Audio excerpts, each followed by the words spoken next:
Thank you for choosing this workshop on what is a really important topic, getting real in the digital world. We're all aware of it. We live in a digital space and it's a full-on topic. As Jude said, I run an organisation called Real Talk Australia. We work in about 100 high schools around the country, and this year we've clocked up 20,000 teenagers that we've ministered to in the area of relationships and love and sex and things like that. That's just this year alone. And one of the things that has happened even in the last couple of years is we've realised the need to specifically address sexuality and different topics around human person and interactions, specifically within the digital frame. So we've actually launched a new seminar with this title, Getting Real in the Digital World, for that reason. To be more specific, and I hate talking about stats, I'd rather talk about people and experiences, even if they have to be negative. One of the memories that comes to me when I think of the digital space is a deputy principal coming up to me, and the reason they got us in is because this deputy principal, over the course of events, ended up having about 20 different students from 1 year level, the pictures of their genitalia handed on to him because of a sexting incident that happened with 20 different students in 1 year level in a Catholic high school. Different stories. I worked at this Marist High School this year, and we gave a parents' night focusing on these topics. And the principal got up, and he was really beautiful. He was really affirming, and he was almost in tears. And he said, "I've been a principal for 20 years now."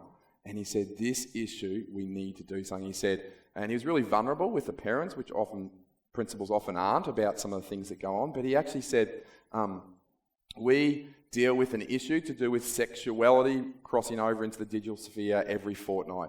And he said, that's only just started to happen in the last few years. And he said, we've got to do something. And he's almost in tears just saying, support this organisation, support people who are in this space, because as parents and educators, we need to do something. So that's what I picture of, and that's what motivates me in the work we do. So we have a problem. It's not all doom and gloom, but we certainly have a problem. And the two areas I'm going to be talking about specifically today is the hypersexualisation of youth and culture and the negative effects of digital technologies on young people.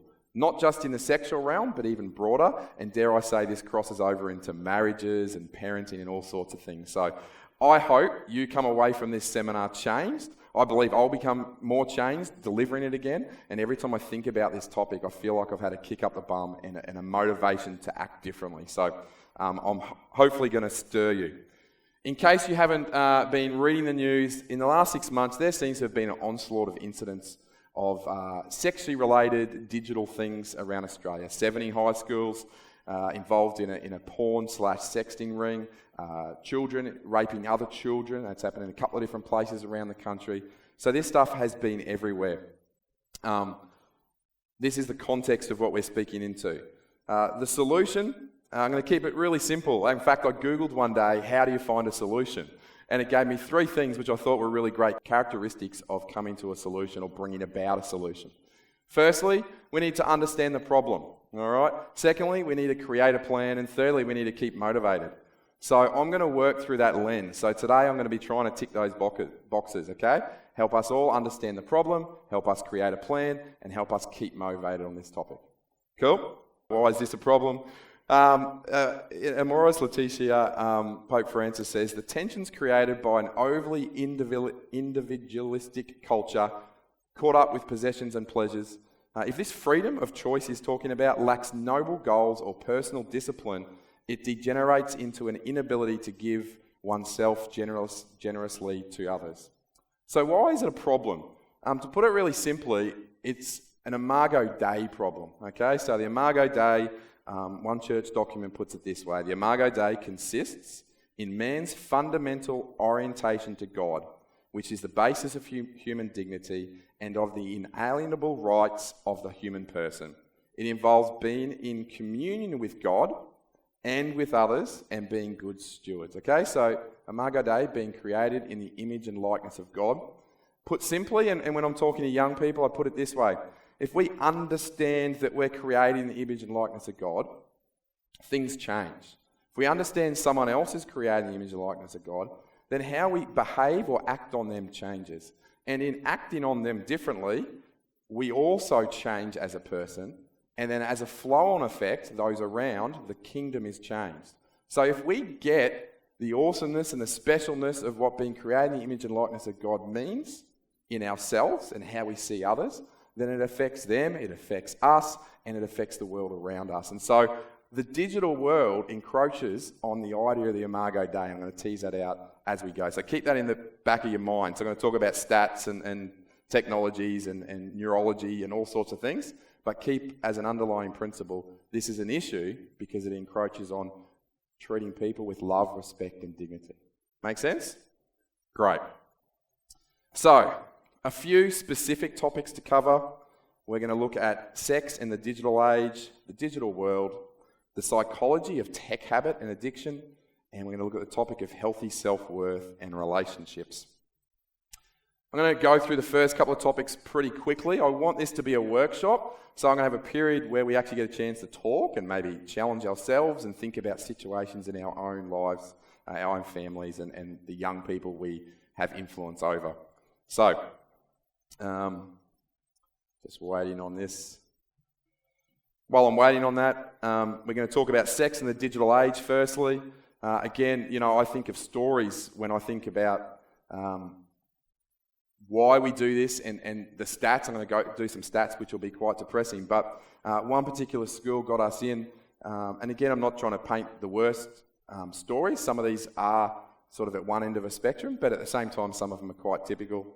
One particular Catholic boarding school, a school that has produced some quality leaders of our country, leaders within the church, all sorts of things. They rang me one day, and the reason they were getting us in is they discovered every year 7 boy in their boarding house had pornography on their device. Every year 7 boy. And when I hear that, I go, wow, if they're the future leaders, what effect is that having on the future leaders of the church and the future leaders of society in Australia? Still just waiting on that next slide. I am clicking. Sorry about this, guys. I think the last speaker had a couple of issues as well. So, what else? Another story about sex in the digital age, while I'm waiting on that stat, is, one of our presenters, she is a beautiful girl. She speaks for us, speaks about love and marriage and the value of sex and the human person. And when she was 15, she was in an everyday relationship. Might call it first or second base these days. People would consider to be different things than the previous generations would have. For her boyfriend asked her to send her pictures of herself naked. She didn't think too much about it.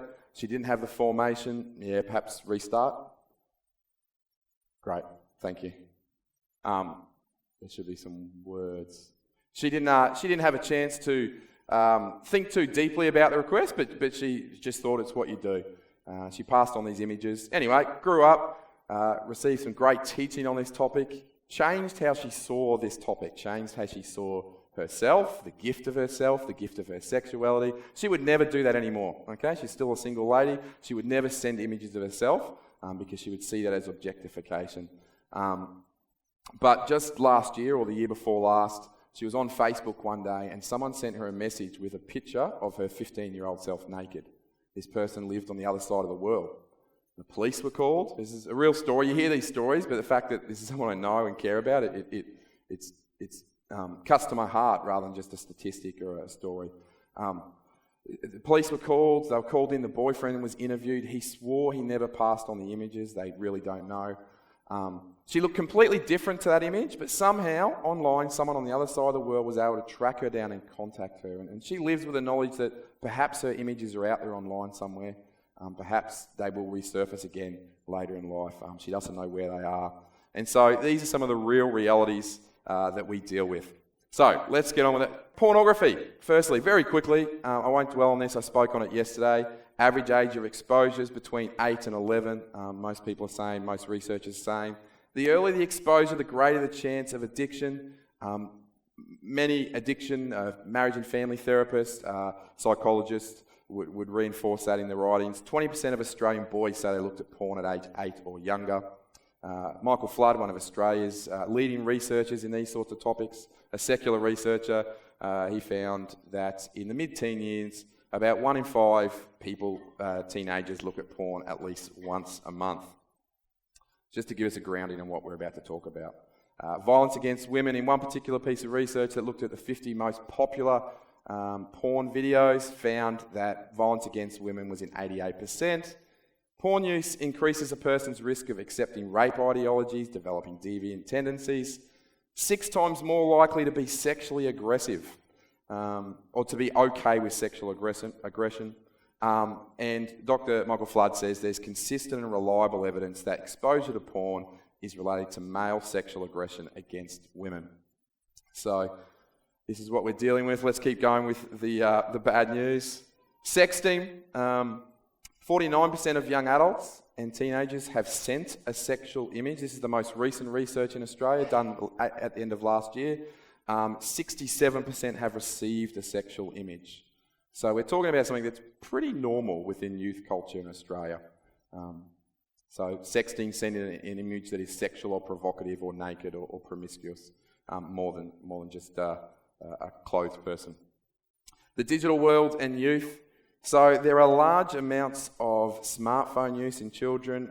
A Telstra commissioned study in 2015 found that 12 is the average age of use of a smartphone.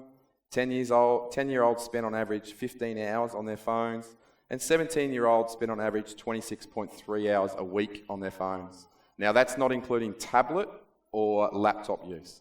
So 26 hours, more than 26 hours a week for the average teenager. Mobile phone use in the research is starting to be found quite commonly to correlate with depression and anxiety, increases in mobile phone use, particularly to excessive amounts. Marketing to children is at the highest rates that we've probably ever seen before. There's a real consumer mindset amongst young kids, like probably never before in previous generations. But despite all this, they need support. All right? My off-sider, Kim Keedy, who I started Real Talk with, she basically would say that, teenagers need parents more than ever before, despite the fact that they are digitally savvy, technology savvy, and perhaps going through a lot of teenage angst and rebellion. Despite those things, they need support more than ever before, despite how they appear. There's an increased digital social community. One particular researcher, Professor Robert Dunbar from the Oxford University, he's an anthropologist, and in his research, he came to the conclusion that as human beings, we're basically created for a maximum of 150 relationships. That we can only cope with a village of about 150 people from a healthy point of view.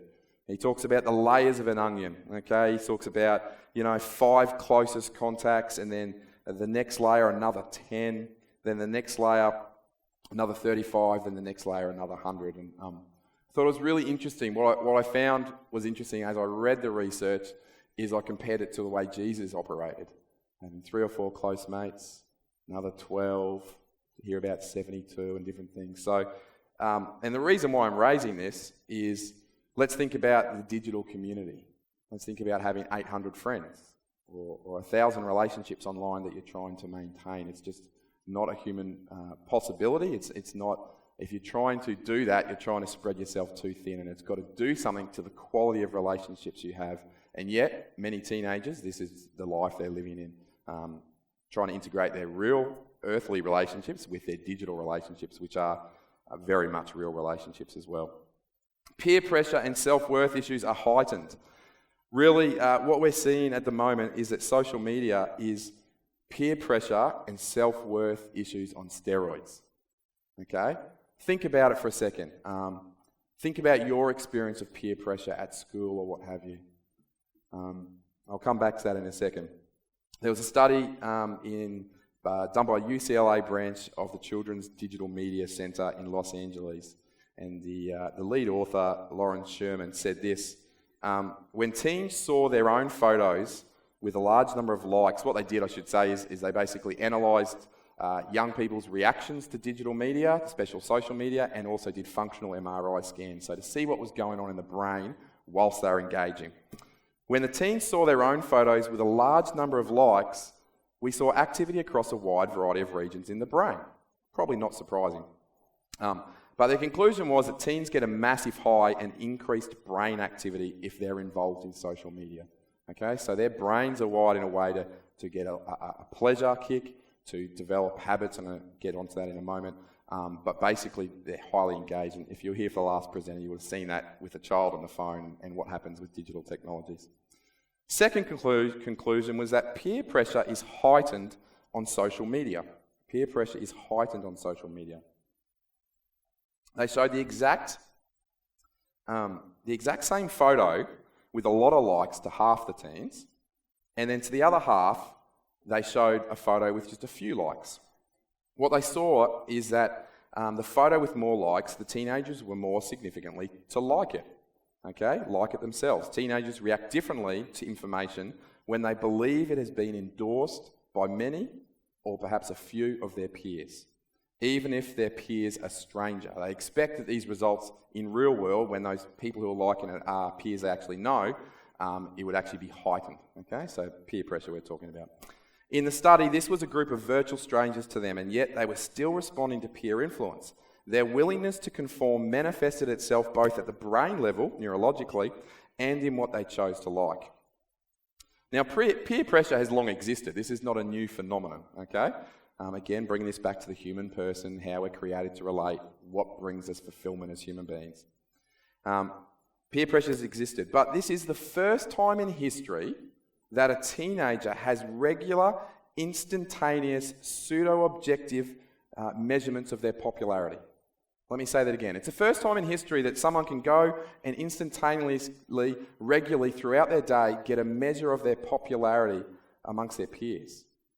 I don't know about you guys, but when I went to school, my biggest memories of peer pressure, my biggest memories of self-worth around myself and seeing others react, was the day when you had to line up and people would pick you for a school sport or pick you for a particular activity. Did you do that? Or people have to sit on a certain number of seats and then the popular kids get the people sitting with them.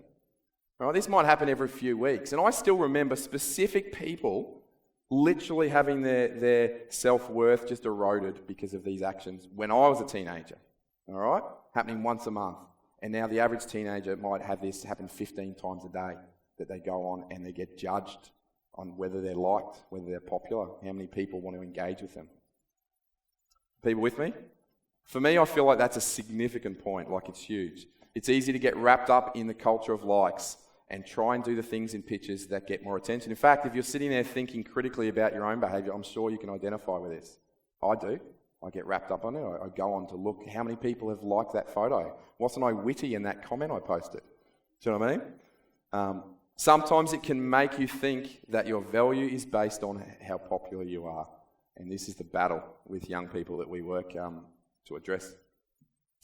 So, I've been travelling along at a pretty good speed, just checking on my time here. I'm going to spend a little bit of time on this. What I'm about to go into, are we all travelling okay? What I'm about to go into is a little bit heady, but as far as understanding the problem, this is quite important because you can't address the problem, well, you don't do a very good job at addressing problems if you don't actually understand them. So, here we go. There's a guy who works with digital technologies. His name's Ninnes. He's all over YouTube. He's the hottest thing lately in Silicon Valley. And he wrote a book, I think it's called The Hook. And basically he works with technology companies, digital technologies, to try to make their products more addictive. But he's trying to use his knowledge for good rather than evil, apparently. He's trying to help products that he thinks are good rather than, gaming companies or something like that. So I'm going to talk you through his hook model because for me it gave me great insight to my own processes and the processes of many young people. So firstly, there is the trigger, all right? There can be external triggers and there can be internal triggers. You may have heard of this stuff before. It's not completely new, but maybe just new in this field. External triggers, play this, tweet this, somebody saying, hey, you should really click on that or you should really try that. That would be an external trigger, okay? Internal triggers, and these are the really important ones for habit forming. It's in the user's head, in their memory, in their feelings, in their emotions. So being bored, I'm bored, so I pull out my phone and I go on Facebook. I'm insecure, standing in the corridor out there, so I want to look like I'm important and busy, so I pull out my phone and I check my emails. These are internal triggers, all right? These are really, really important. Action, I won't say too much about action, but it's the part of the hook model which is doing something, all right? So you actually go on Facebook is the action of logging on or clicking on or what have you. Again, think outside. I might use Facebook or Instagram as an example, but think outside of that, think more broadly. Reward. So let me delve into the brain a little bit. I'm not an expert in this area. I did a little bit of study in neurophysiology and anatomy and what have you, but you have the nuclear accumbens, a part of the brain that has a central role in the reward circuit of the brain. Okay? Think sex, think food, think luxury goods perhaps for some people, think chemicals or drugs that give us a high, think technology. What they're finding is that technology, the nuclear accumbens just goes nuts with technology use. Okay, so it fires up lots of chemical reactions, lots of synaptic engagement, basically, neuronal engagement. It's important not just in pleasure, but in motivation and in reward. All right, impulsivity. All right, it becomes active not just when you experience a high, but when you anticipate it. So you're coming home and you're expecting something good to happen, or from a technology point of view, your phone vibrates and you know you've got another notification or message or something. So that the brain is well, that'd actually probably be a stimulus, but it happens in anticipation of receiving a reward. A number of you in the audience might be educators perhaps, and a lot of you would have studied first year psychology at uni like I did, and you probably remember terms operant conditioning and classical conditioning. What I remember is Pavlov's dogs and the ringing of the bell, which happens here, which is interesting. They ring the bell and it's lunchtime, you start salivating. But the more simple experiments they used to do would be things like rats and birds, and they press on a trigger and they get a little treat or they get a little pellet of food. All right. What they discovered though in those early psychology experiments was that nuclear accumbens was important, but also that for reward, if you vary the reward, we actually get a greater reward signal, a greater reward high. All right. So the rat that presses the disc and they get the same pellet every time, they actually don't get as much pleasure out of that as if you deny them occasionally, then you give them a big one, then you give them a little reward and what have you. Now, why is this important? It's important because basically digital technologies just are fully streamlined to apply these principles. Think of a news feed on your phone, and whether it's news or whether it's a news feed with smartphone apps or whatever, the technology, Facebook or anything. Almost everything has a news feed these days. You scroll, no winner, reward, there's something I like. No, not many notifications. Yes, 2 shares. How clever am I? So there's this thing that basically works off, and it's the pokey machine principle, basically. There's this thing that taps in really well in our brains with how a lot of digital technologies are set up. Think Facebook, Pinterest, Instagram, Snapchat, gambling. It could just be emails. I think I've got a couple of pictures here. It's that little red box that pops up. Okay, there's a trigger there. All right, it's the emails unread. Something going on in your brain. Okay, something happening neurologically when you get this stimulus. All right, so that's the trigger. The last phase is actually, I doubled back to the trigger then, but we're talking about reward. The last phase is investment. Now, for something to be really good, really effective, you actually want the investment to also load the next trigger. All right, so I post something on whatever, and then as a result of that, I get a notification or a little red box pops up, and that's the trigger to re-engage. Okay, why has Facebook and different apps become so popular? I think this is the key. Now, let me just clarify, there's nothing wrong inherently with a lot of the things I'm talking about. I'm not saying all this stuff is bad or evil. What I'm saying is we need to keep it under control, and to do that, we probably need to understand why it can be so habit-forming, and also that it perhaps steals life or can actually disrupt this harmony of how we're created to be on earth in relating to people in an authentic, loving, respectful way. I'm going to make that connection more if you're still not quite with me. We want to be in control, all right? We want to have freedom. I say quite simply to young students in school, freedom is the ability to choose yes or no. All right? If you can't make that choice, if you're addicted to porn or you're doing something out of habit, then perhaps you've lost your freedom. All right? So obviously, as Christians, we strive for even the next level of handing back our control to God and surrendering completely. So, how do we change behaviours? And I've been talking heaps. Thank you for staying awake, most of you. We're going to have a chance for you to think and respond, so hopefully you are engaged because I want some of your responses. How do we change behaviours? There's different models around behaviour change. I've got a few that I like, but B.J. Fogg, a Stanford researcher, came up with this one very simply and more specifically for digital technologies. Behaviour equals motivation plus ability plus trigger. Okay? Use of the same word, but it's a different model. Behaviour, so you don't do something unless you're motivated to do it, unless you have the ability to do it, unless there's a trigger to get you across the line. Again, think broadly. I don't care how you apply this. It could be in your life, it could be in your family, it could be in digital technologies, it could be something more like sexting or pornography, what have you. So if you're highly motivated, things like pleasure or pain, social acceptance or fear can be highly motivating for people. Ability, is it easy to do? Does it require time, effort, or has it become routine? If it's become routine, then that makes the ability to do something really easy. And then lastly, the trigger, so the spark or the signal or the thing that prompts you to do that. All right? So I thought I'd mention that because it can help us to use those, and I've got it there, behaviour equals motivation plus ability plus trigger.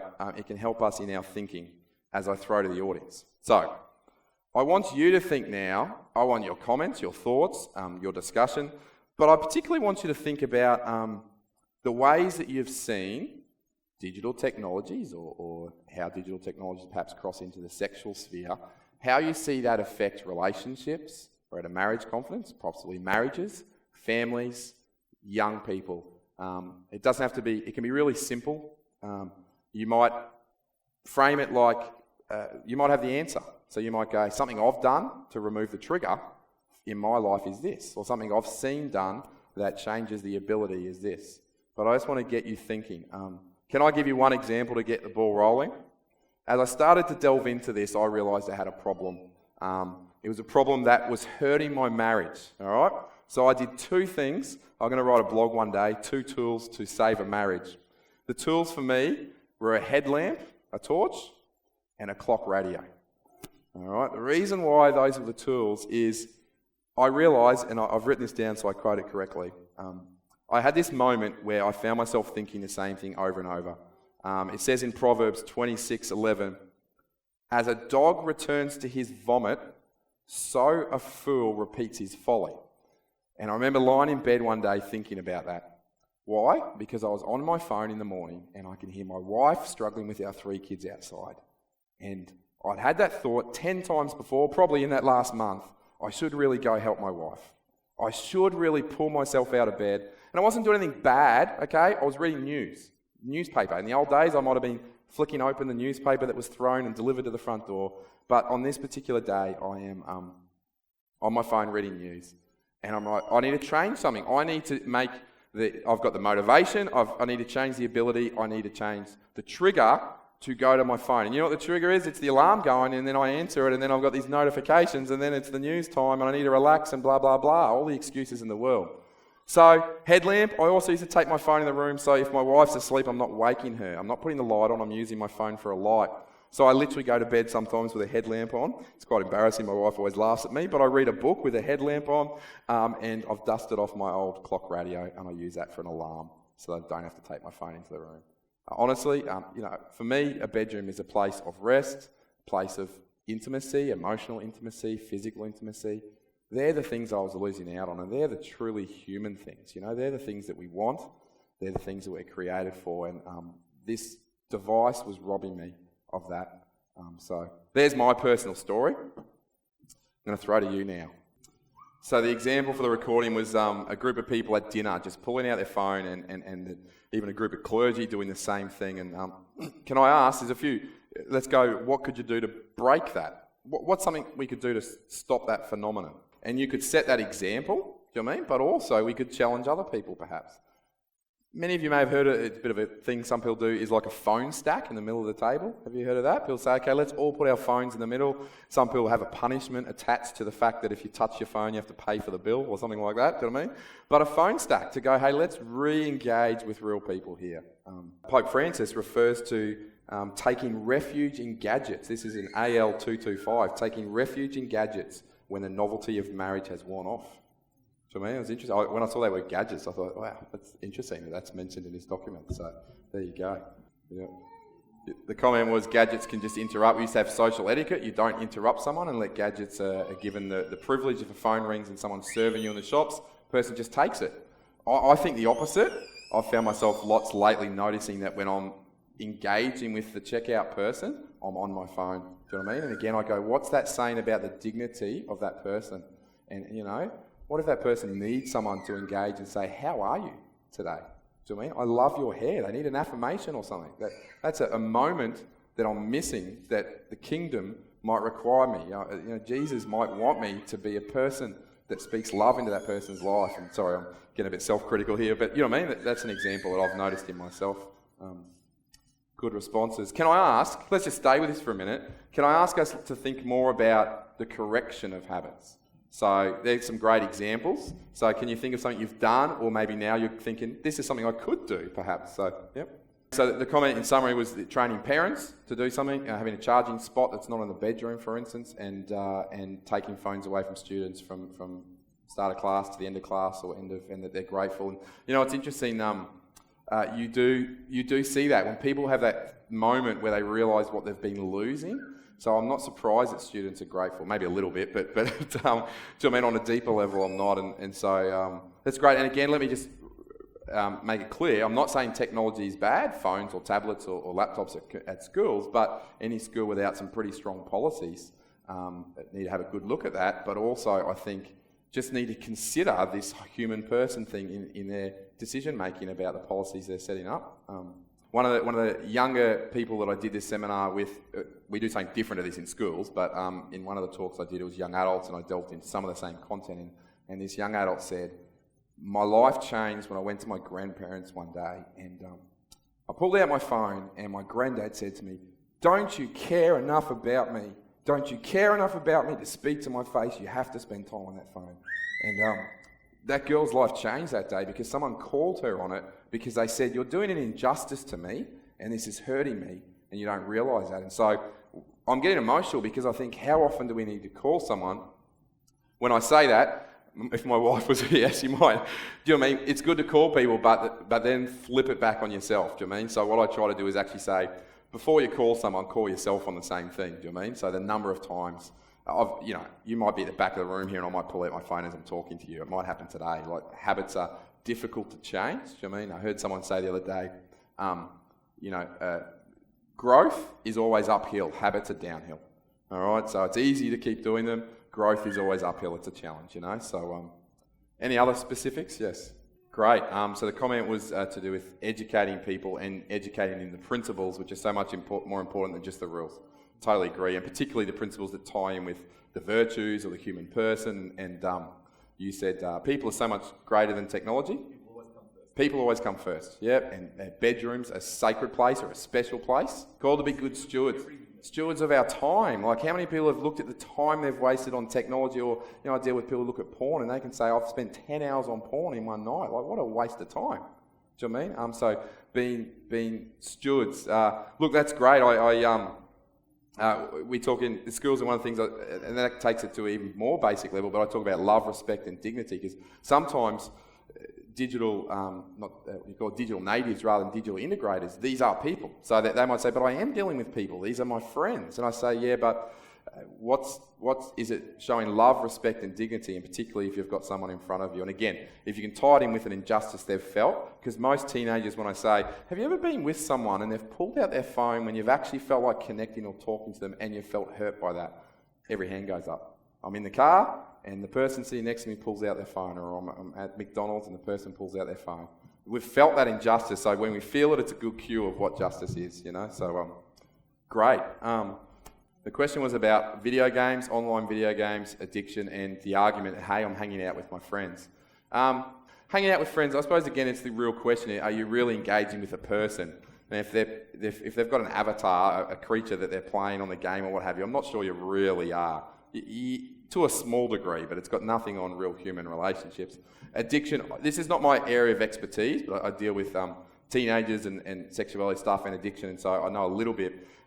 Hugely addictive, okay? So hugely addictive, and there's a fair bit of research. There's a lot of argument about this, but I'm pretty convinced that there's strong links that are undeniable between violence and acting out of violence and heavy video game use.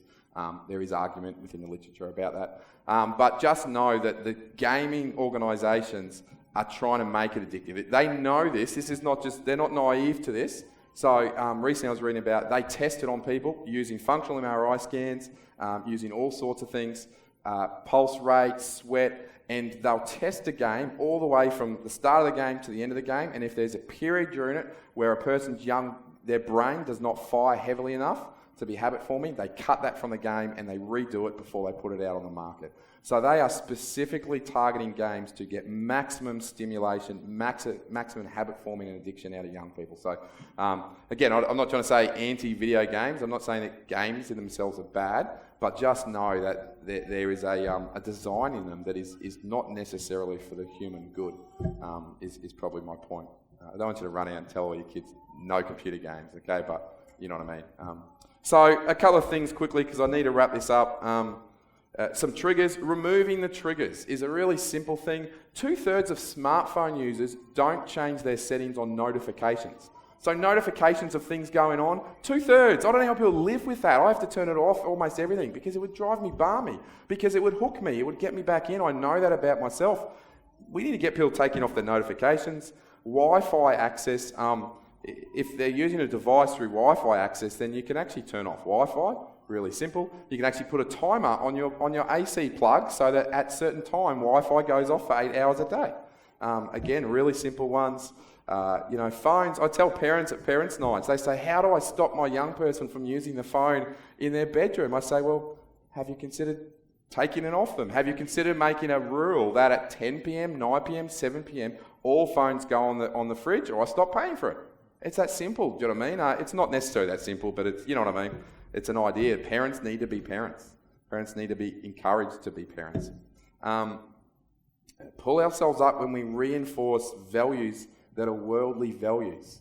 Okay? I saw someone on Facebook recently comment on a picture, a girl putting her face next to a picture of a model, and they said something like, you are so much prettier than them, or you're so beautiful, you're so much prettier than them.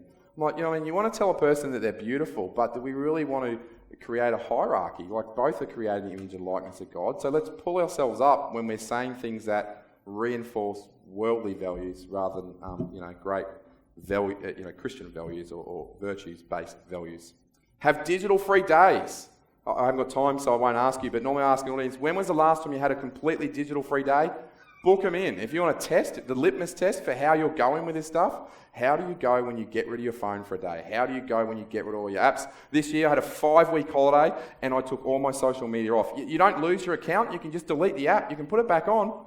You're not going to die, but it was refreshing. The first week, it taught me how addicted I was because I went to look at these apps that are no longer there. You need to do that. We need to do that every year. Do it on your holidays. Do it as a Sunday, as a day of rest, what have you. Digital-free days and months. Just change your ability to do things. My wife took the Facebook app off. She still uses Facebook on her phone, but she goes via Safari. It's much harder. There's barriers now put in place that reduce the amount of time she goes on Facebook because it's a bit of a pain. A self-inflicted barrier. You can also do a reward. This is helpful for both motivation and ability. As human beings, we haven't caught up with digital technologies, I think. You think about other things that are good and pleasurable. We have put rules in place to stop us from overdosing, okay? So we don't have a decadent lunch or a decadent drink or what have you every meal, all right? We have things like Christmas parties. What I'm saying is you can do something called temptation bundling or reward bundling. So how about we say, when the kids are down in bed, that's when I'm going to check my social media. Or I love listening to that podcast. I love listening to that music. You know what? I'm going to make a rule in my life. I'm only going to listen to that when I'm exercising. So we're taking the thing that gives us a high and pleasure and using it as a motivation so it works for us in creating good habits rather than working against us. Does that make sense? I found that one quite good. Basically, it's flipping the reward circuitry that is inbuilt in our lives so it works for us rather than it works against us. So get ticked off. Get annoyed by some of these things. Get annoyed that you're hurting people in your use of whether it is, whatever, pornography, phone, anything. And I better leave it at that. I do want to finish with a video, and then I'll have 30 seconds to speak after that. This is a video. Some of you will have seen it.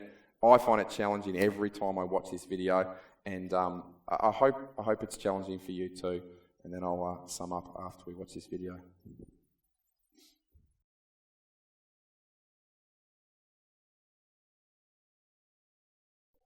Pretty challenging. I find that challenging and emotional when I watch that. For those that are watching on the video, you can find that on YouTube. Just a few final thoughts. As I said, not saying that technology is inherently bad.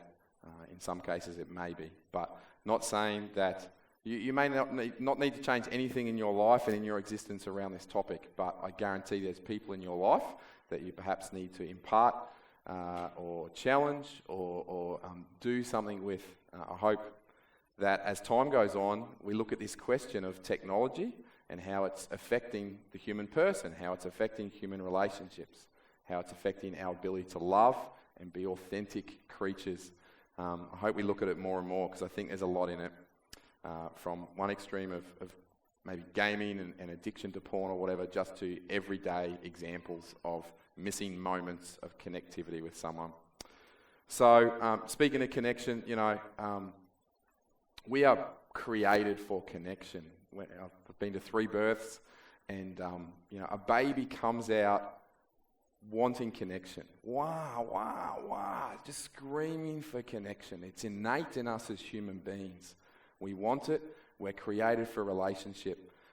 And I think that's why so many of these technologies have taken off, is people are actually thinking they're getting the counterfeit of relationship from it. They're getting the friendship or the affirmation they need, and yet there's a more authentic relationship that mimics our relationship with God. We're created for a relationship with God and a relationship with others. And so connection, I think that's a key point. So to summarise, we need to rescue culture to some degree on this topic. We need to educate in love, respect and dignity as the antidote to some of these things. We need to filter that which is stealing from us and that which is stealing from our relationships with others and with God. The first step is in recognising it. Some are obvious, as I've mentioned. Ignoring our kids may not be as obvious to us. We need to rehabilitate family, sex, and the idea of the Imago Dei. But this idea of the Imago Dei is innately there in every human being. We just need to foster it, stir it, and unleash it. So that's the message I want to leave you with. Thank you.